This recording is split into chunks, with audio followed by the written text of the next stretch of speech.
Cerita novel romantis. Gadis simpanan sang tuan. Bab 46. Mulai mual-mual. 1 bulan kemudian, semua fasilitas yang telah diblokir oleh sang ayah kembali dibuka. Seminggu yang lalu, ia telah kembali ke apartemen.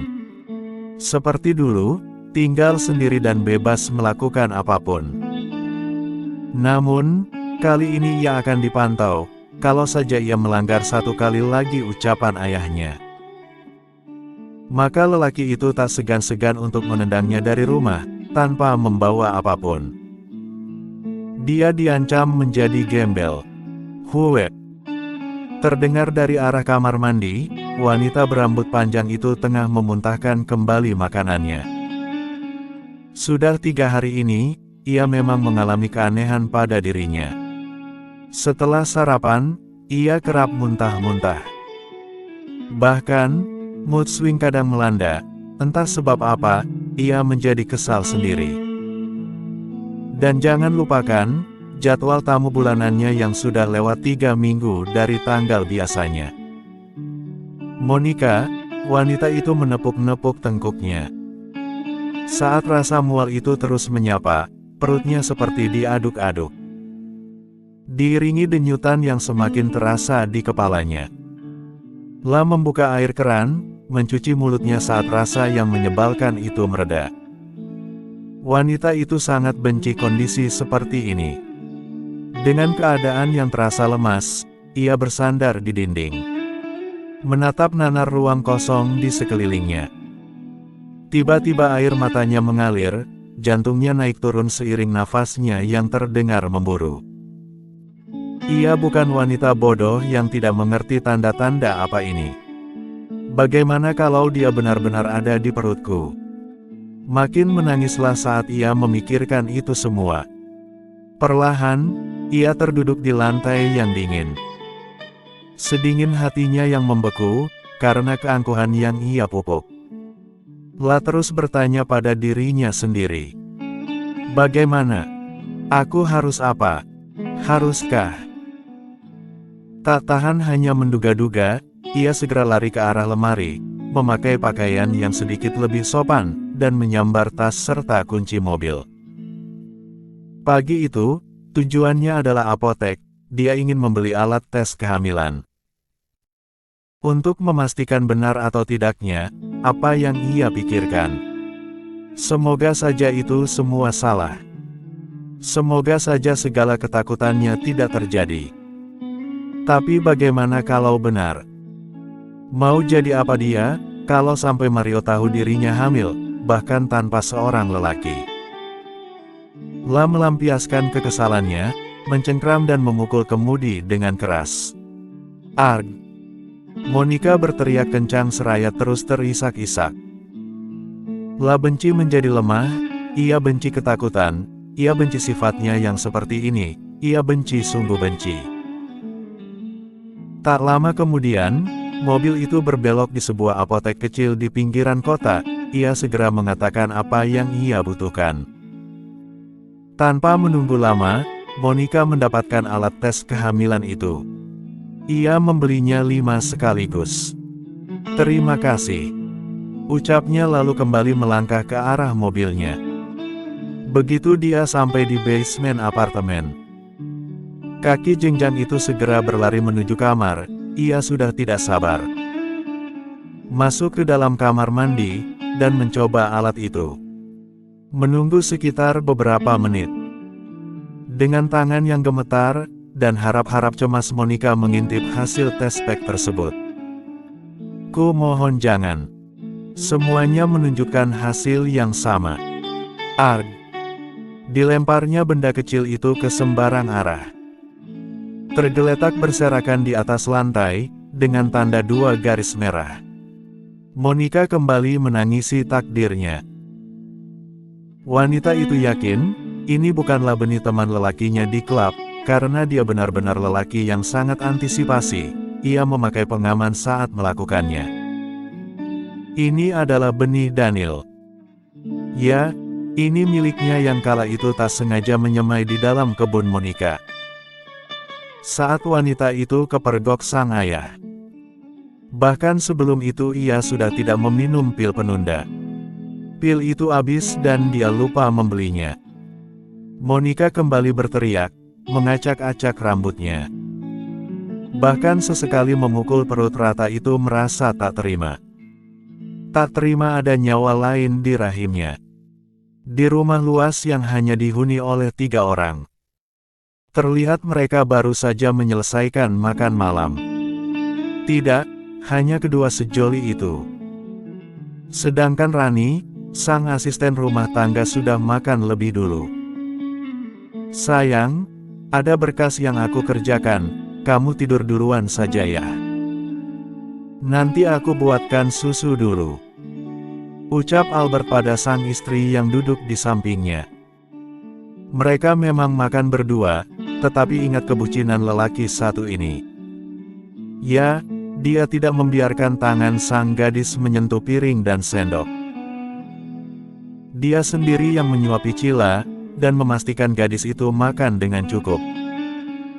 Agar nutrisinya terserap dengan baik, dan tersalur ke buah hati mereka.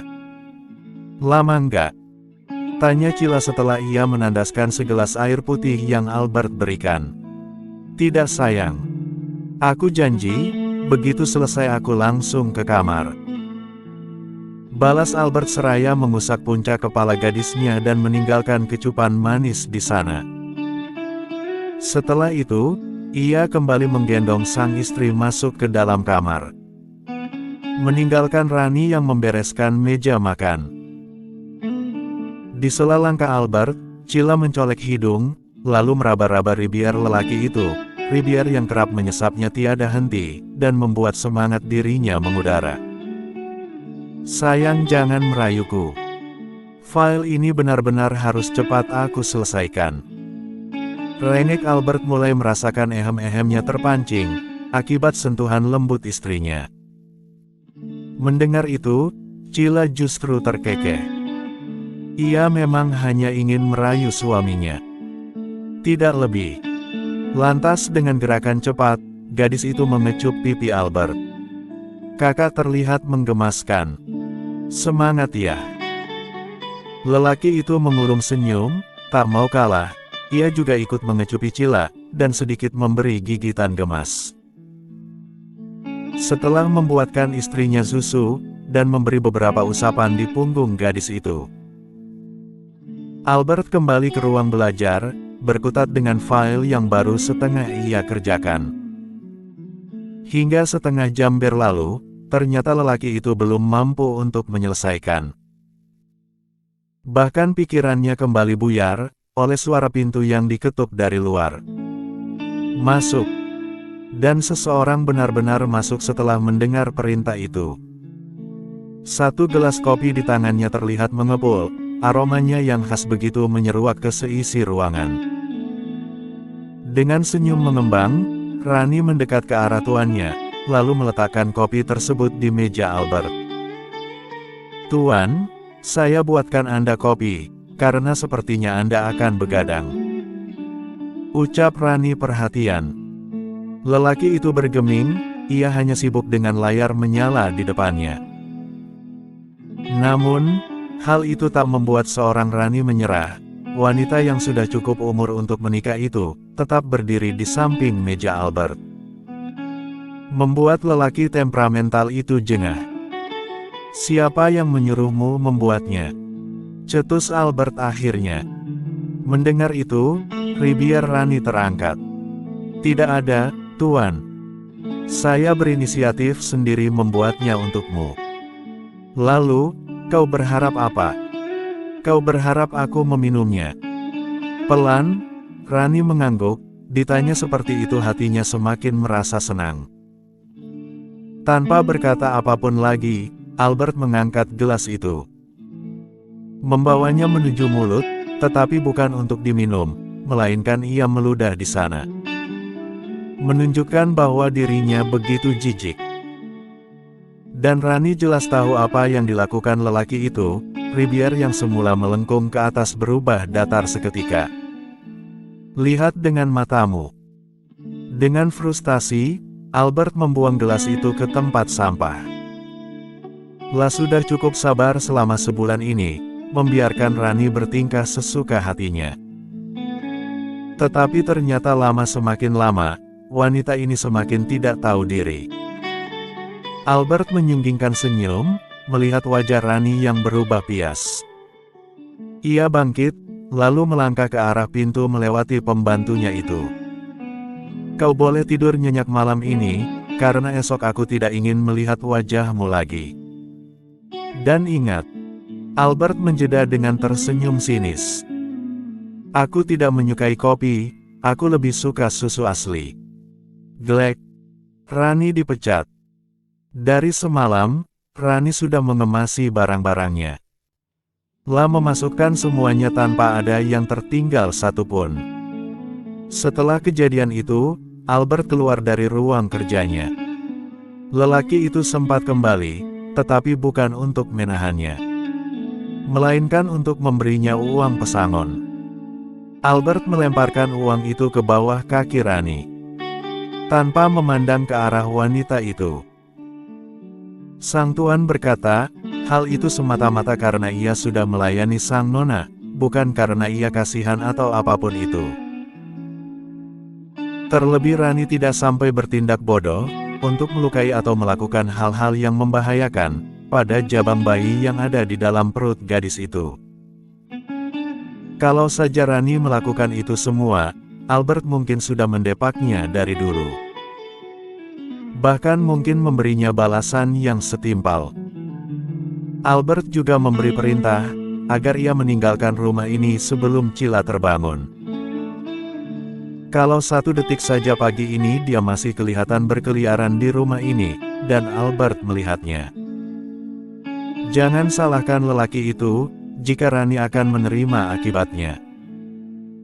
Hingga pagi-pagi sekali, dengan tangis yang menderas, Rani benar-benar meninggalkan rumah besar itu. Sepertinya dia telah salah menilai, karena ternyata, sang tuan bukanlah sosok pria yang mudah ditaklukkan. Di dalam kamar, muah, muah, muah. Kecupan manis sudah Albert sematkan di seluruh wajah sang istri. Ia menguyal-uyal pipi Cila dengan pucuk hidung, sebelum melenggang ke arah kamar mandi. Gadis itu masih tertidur pulas di hari Minggu seperti ini. Albert yang sudah bangun lebih dulu, berniat membersihkan diri, dan membuatkan sarapan untuk istri tercintanya, Cila. Tak sampai lama, lelaki itu terlihat sudah segar bugar, dengan handuk yang melilit sebatas pinggang. Albert keluar. Air masih mengucur di sebagian dirinya, serta aroma sabun menguar kemana-mana. Kakinya hendak melangkah ke arah lemari. Namun, sekilas melihat Cila tidak ada di atas tempat tidur, Albert langsung panik sendiri. Tanpa memperdulikan penampilannya, Albert langsung keluar dari kamar. Menuruni anak tangga seraya memanggil-manggil nama istrinya. Cila, sayang. Teriak Albert, netra itu mencari ke seluruh penjuru arah. Nafasnya terdengar memburu, seiring rasa cemas yang semakin mendarah daging. Lelaki itu mengelilingi ruang TV. Tempat biasa ibu hamil itu menghabiskan waktu dengan menonton drama. Tetapi lagi-lagi, Cila tidak ada. Dan begitu ia mau masuk ke dapur, dapat Albert lihat sosok bertubuh mungil dengan perut buncit itu keluar dari kamar bekas pembantu mereka.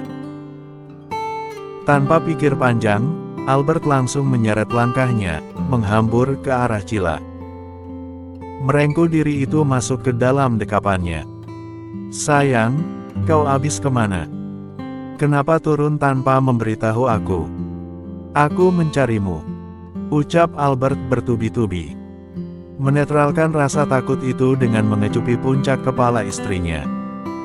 Aku hanya ke dapur Kak, tadi aku haus. Terus aku lihat, di meja makan belum ada sarapan. Jadi, aku ke kamar Mbak Rani, kok dia nggak ada ya? Kakak tahu nggak Mbak Rani kemana? Jelas Cila. Saat Albert masuk ke kamar mandi, tak lama dari itu Cila terbangun, dan merasa tenggorokannya kering. La melihat ke arah nakas, tetapi gelas itu kosong. Akhirnya ia memutuskan untuk ke bawah tanpa memberitahu lelaki itu. Dan di sana, dia tidak mendapati Rani yang biasanya sudah masak pagi-pagi, atau membereskan rumah. Dengan rasa penasaran, Cila datang ke kamar pembantu rumah tangganya tersebut. Namun, setelah diketuk beberapa kali, tidak ada yang menyahut sama sekali. Mendengar istrinya yang bertanya tentang Rani, Albert melerai dekapannya, lalu menangkup kedua pipi gadis itu. "Harusnya kau beritahu aku. Jangan gegabah untuk turun sendiri, perutmu sudah semakin besar sayang. Dan untuk pembantu itu, semalam dia pamit padaku. Katanya yayasan tiba-tiba menghubunginya, dan dia ditarik kembali ke sana. Nanti beberapa hari lagi, ada pembantu baru yang akan datang, menggantikan dia," terang Albert. Ia terpaksa berbohong, karena tidak mau Cila berpikir macam-macam, hingga berujung stres. Dan pada akhirnya, hal itu mengganggu tumbuh kembang bayi mereka. "Yah, padahal aku udah lumayan akrab sama dia," ujarnya dengan ribier yang mencebik. Melingkarkan tangan di leher Albert. "Siapa yang mengizinkanmu akrab dengan orang lain? Kau hanya boleh akrab denganku," menjawab dengan sorot mata menajam. Menandakan apa yang dia ucapkan tidak main-main. Lantas, saat Cila akan kembali buka suara, dirinya justru sudah mengudara, digendong oleh Albert, masuk ke dalam dapur. Di atas meja yang kosong itu, Albert meletakkan istri kecilnya, menghimpit gadis itu, dan menatap dengan intens. Netra pekat mereka bertemu, saling mengunci satu sama lain. Tanpa dipancing, ada kabut yang mulai berkelebat, menutup akal sehat mereka, hingga ribier itu menyatu, tanpa ada yang tahu, siapa yang memulai lebih dulu. Awalnya Albert ingin membuatkan Cila sarapan. Namun, sepertinya takdir belum menghendakinya. Albert justru memberikan sarapan pada mulut Cila yang lain. Di atas meja sana, kaki gadis itu terbuka lebar. Sedangkan handuk yang melilit terlepas begitu saja. "Hani, kita lakukan di sini ya," bisiknya merayu. Seperti terbebas, kini Albert bisa melakukan itu dimanapun ia suka. Dengan berdiri, belalai itu menerobos masuk ke dalam sarangnya. Cila memekik keenakan, semakin meremat kuat bahu kokoh Albert, seiring hentakan yang baru saja lelaki itu buat. Tak hanya maju mundur, ada juga putaran serta gerakan yang semakin menggelitik pada aset intinya. Lebih pelan," pinta Cila saat sang lelaki menggerakkan pinggulnya tidak sabaran. Albert menurut, lelaki itu mengurangi kecepatan. Mencoba untuk memberikan sang istri rasa nyaman. Meja itu bersuara, berdecitan dengan lantai. Tangan Cila berpindah ke belakang, menumpu dirinya yang merasa akan mendapat ledakan. "Sayang. Ya, Hani." Albert membekap muyut gadisnya, hingga lemuhan itu tertahan. Namun, terasa makin panas, saat pucuk belalai itu semakin menekan-nekan titik denyut di liang kenyamanannya. Albert yang baru saja mengering, kembali basah. Bermandikan keringat akibat sengatan keenakan yang ia terima.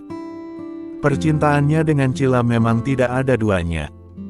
Brak, brak, brak. Suara meja ajaib seperti ingin ambruk, disusul erangan panjang dari ribiar keduanya. Cila mendekap erat leher Albert, selagi benda panjang itu memuntahkan santannya. Lanjut ke bab 47.